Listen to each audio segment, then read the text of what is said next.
చిరంజీవి గారు, వెంకటేష్ గారు, అదేవిధంగా అనిల్ రావిపూడి ఈళ్ళు ముగ్గురు కూడాను స్టేజ్ మీదకొస్తున్నారు.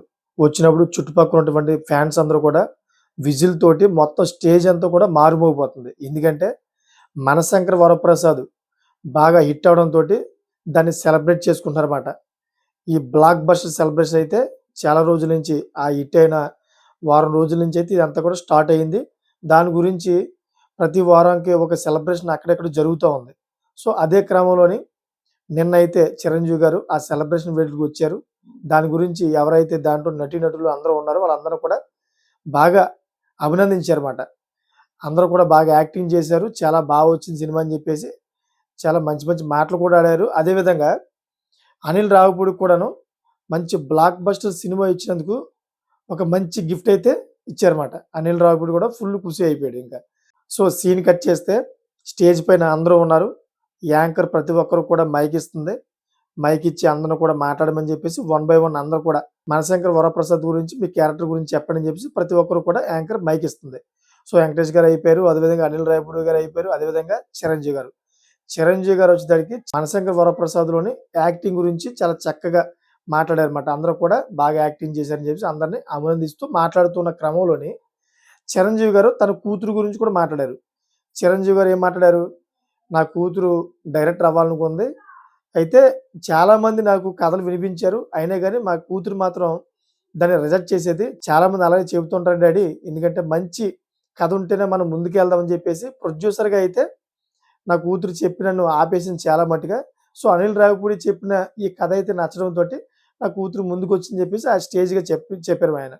అదే క్రమంలోని ఆయన కొన్ని మాటలు కూడా మాట్లాడారు. ఏంటిది? సినీ ఇండస్ట్రీలోని కాస్టింగ్ కౌచ్ గురించి అయితే మాట్లాడారన్నమాట. కాస్టింగ్ కౌచ్ అని చెప్పేసి పేరు చెప్పి మరీ మాట్లాడకపోయినా దాని గురించి కొన్ని పదాలు మాట్లాడారు. దాని గురించి ఏం మాట్లాడారంటే సినీ ఇండస్ట్రీలోని ఎవరికైనా ప్రతిభ ఉంటే మాత్రం వాళ్ళ యొక్క లక్ష్యాలు చేరుకుంటారు. మిగతా సమస్యలు పెద్దగా పట్టించుకోరు. ఎవరైనా గాని సినీ ఇండస్ట్రీలో నిజాయితీగా ముందుకు పోతే గనక ఎటువంటి సమస్యలు రారు. కొంతమంది కొంతమంది మీద ఆరోపణలు చేస్తున్నారు. కొంతమంది చేస్తారేమో తప్పులు. అలా అని చెప్పేసి మొత్తం సినీ ఇండస్ట్రీ అంతా మీద కూడాను ఇలా నింద వేయకూడదు కదా! అని చెప్పేసి చిరంజీవి గారు ఆ స్టేజ్ మీద నిలబడి మీడియా ముఖంగా అయితే వ్యాఖ్యలు చేశారు. ఆ మీడియా ముఖంగా వ్యాఖ్యలు చేసిన తర్వాత చిరంజీవి గారి మీద వ్యతిరేకమైన ట్రోల్స్ వస్తున్నాయన్నమాట. అంటే సోషల్ మీడియా 2 రకాలుగా అయితే విడిపోయింది. ఒకటి ఫేస్‌బుక్, ఇన్‌స్టాగ్రామ్ ఒక రూట్ అయితే యూట్యూబ్ ఒక రూట్. అంటే 2 భాగాలుగా విడిపోయిందన్నమాట సోషల్ మీడియాలో. యూట్యూబ్‌లోనేమో చిరంజీవి గారికి పాజిటివ్‌గా మాట్లాడుతున్నారు. చిరంజీవి గారి యొక్క మద్దతుదారులందరూ కూడాను. అదే విధంగా ఫేస్‌బుక్‌లోని, ఇన్‌స్టాగ్రామ్‌లో కొంతమంది చిరంజీవి గారి మీద వ్యతిరేకంగా మాట్లాడుతున్నారు. ఎందుకు? కాస్టింగ్ కౌచ్‌కి సంబంధించిన కొన్ని పదాలు మాట్లాడారన్నమాట. ఆ పదాల గురించి సో, మీరిలా మాట్లాడుతున్నారు కదా! ఈ మాటల మీద అయితే ఇప్పటిదాకా కాస్టింగ్ కౌచ్ గురించి ఎవరైతే పోరాడారో ఆళ్ళందరూ కూడా తప్పు చేసినట్లా? మీరు మాట్లాడిన అర్థం అదే కదా! అని చెప్పేసి కొంతమంది నిలదీసే విధంగా అయితే కామెంట్ చేస్తున్నారు. సో, ఒక రకంగా చూసుకుంటే సినీ పెద్దగా అయితే చిరంజీవి గారికి సినీ ఇండస్ట్రీని కాపాడే ఒక బాధ్యత ఉంది. ఆ బాధ్యత ఉంది కాబట్టే చిరంజీవి గారు ఈ కాస్టింగ్ కౌచ్ యొక్క పదాలు మాట్లాడారన్నమాట. ప్రతి ఒక్కరు కూడా తమ లక్ష్యాలను ఛేదించుకుంటూ ముందుకెళ్ళాలి. ప్రతిభ ఉంటే అందరూ కూడా ముందుకెళ్తారు అని చెప్పి చాలా విలువైన మాట్లాడారాయన. ఎందుకంటే సినీ పెద్ద కాబట్టి, మన టాలీవుడ్‌ని కాపాడే ఒక పెద్ద వ్యక్తి కాబట్టి, సో, ఆ మాటలు మాట్లాడడంలో తప్పు లేదు. సో, ఈ వీడియో అంతా కూడాను కాస్టింగ్ కౌచ్ గురించే మాట్లాడుకున్నాం. సో, అసలు కాస్టింగ్ కౌచ్ అంటే ఏంటి?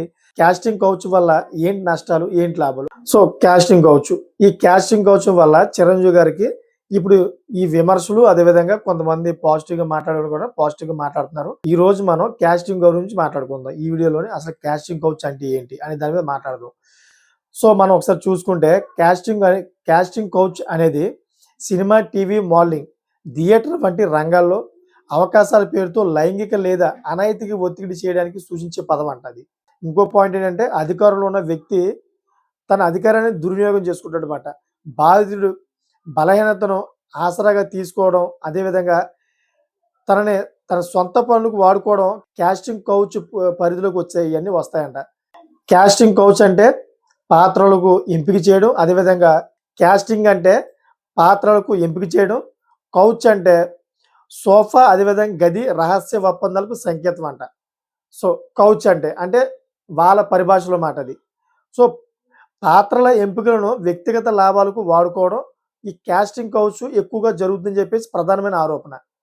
సో, ఒకసారి చూసుకుంటే మనం కేవలం సినిమా రంగంలోనే కాదు, సినిమా అండ్ టీవీ ఇండస్ట్రీ, అదేవిధంగా web series, modelling and fashion industry, music వీడియోలు, థియేటర్, అదేవిధంగా కొన్నిసార్లు కార్పొరేటర్ మీడియా రంగాల్లో కూడా ఈ కాస్టింగ్ కౌచ్ యొక్క సమస్యలు ఎక్కువగా ఉన్నాయని చెప్పేసి ప్రధానమైన ఆరోపణలు కూడా బయటకు వస్తా ఉన్నాయి. అసలు దీనికి ఎవరు బాధితులవుతారు? కొత్తగా రంగంలో వచ్చేవారు, అదేవిధంగా పరిచయాలు లేనివారు, ఆర్థికంగా బలహీనులు, అదేవిధంగా కళలు ఎక్కువగా ఉన్న యువత. సో, మహిళలే ఎక్కువగా బాధితులైన పురుషులు కూడా దీనికి గురవుతూ ఉంటారు అప్పుడప్పుడు.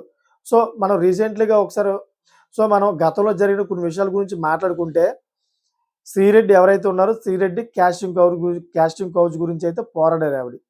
మీడియా ముందుకొచ్చి ఆవిడైతే అర్ధనగ్నంగా కూర్చొని టాలీవుడ్‌లోని కాస్టింగ్ కౌచ్ యొక్క విధానం సరిగ్గా లేదు. వీళ్ళు అవకాశాలు ఇస్తామని చెప్పేసి మాలాంటి ఎంతోమంది మహిళలు వాడుకున్నారని చెప్పేసి ఆవిడ బహిరంగంగా అయితే కొంతమంది ప్రముఖ హీరోలు, అదేవిధంగా ప్రముఖ హీరోల యొక్క బంధువుల పేర్లు కూడా బహిరంగంగా చెప్పిందావిడ. వీళ్ళందరూ కూడా నన్ను వాడుకున్నారని చెప్పి. అప్పటినుంచైతే కాస్టింగ్ కౌచ్ అనేది మన ఆంధ్రాలో తెలిసింది అసలు కాస్టింగ్ కౌచ్ అంటే ఏంటనేది. ఒకసారి కాస్టింగ్ కౌచ్ గురించి మాట్లాడుకుంటే భారతదేశంలోని లైంగిక వేధింపుల చట్టాలు, ఐపీఎస్ సెక్షన్‌లు, వర్క్ ప్లేస్‌లో మహిళల రక్షణ చట్టం చాలా ఉన్నాయన్నమాట మహిళలను రక్షించడానికి. సో, ఇన్ని జరుగుతున్నా గానీ కాస్టింగ్ కౌచ్‌కి గురవుతున్న బాధితులు ఎందుకు బయటికి రావట్లేదు? ఒకసారి మన కారణాలు చూసుకుంటే అవకాశాలు పోతాయనే భయం, అదేవిధంగా పరువు పోతుందనే భయం, నమ్మే వ్యక్తులు లేరనే భావన, అదేవిధంగా శక్తివంతులను ఎదుర్కోలేననే భయం కూడా ఉందన్నమాట. ఈ విధంగా అయితే కాస్టింగ్ కౌచ్‌కి గురవుతున్న వ్యక్తులు ఎవరైతే ఉన్నారో వాళ్ళందరూ కూడా మౌనంగా ఉండిపోతున్నారు. కొంతమంది మాత్రం బయటపడుతున్నారు. సో, చిరంజీవి గారు ఏం చెప్తున్నారంటే, మీరు నిజంగా దానికి గురవుతే గనక ఎవరైతే తప్పు చేశారో వాళ్ళ మీద ఆరోపణలు చేయండి. వాళ్ళ మీద చట్టాలున్నాయి. వాళ్ళ మీద మీరు కేసులు పెట్టండి. వాళ్ళ మీద మీరు పోరాడండి. అంతేగాని మొత్తం ఓవరాల్‌గా టాలీవుడ్‌ని అంతను కూడా ఈ విధంగా కాస్టింగ్ కౌచ్ పేరు చెప్పి చెడ్డ పేరు తీసుకురావడం కరెక్ట్ కాదు. ప్రతిభ ఉంటే ప్రతి ఒక్కరు కూడా ముందుకెళ్తారని చెప్పేసి ఆయన అయితే స్టేజ్ మీద మీడియా ముఖంగా చెప్పారు. ఆయన చెప్పిన మాటలు 100% కరెక్ట్ మాట. ఎవరైనా గాని కాస్టింగ్ కౌచ్‌కి గురి చేస్తుంటే మీరు వాళ్ళ మీద పోరాడాలి తప్పించి గాని మొత్తం సినీ ఇండస్ట్రీ అంతటి కూడా ఇలా నిందించడం కరెక్ట్ కాదన్నమాట. సో, మీకేమనిపిస్తుంది? అసలు కాస్టింగ్ కౌచ్‌లోని వీళ్ళు చేస్తున్న ఆరోపణలు మొత్తం సినీ ఇండస్ట్రీ అంతటే ఉందా? అంతటి సినీ ఇండస్ట్రీ అంతటిని మనం నిందించాలా? లేకపోతే ఓన్లీ ఆ తప్పులు చేసిన వాళ్ళని నిందించాలా? అనే దాని మీద మీరు కామెంట్ చేస్తారనుకుంటున్నాను. అదేవిధంగా ఈ వీడియో మీకు నచ్చితే గనుక 10 మందికి షేర్ చేస్తారని కోరుకుంటున్నాను. Thanks for watching friends.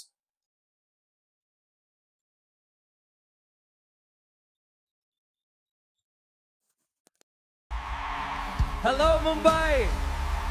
It is so good to see you all tonight. Thank you for this amazing welcome.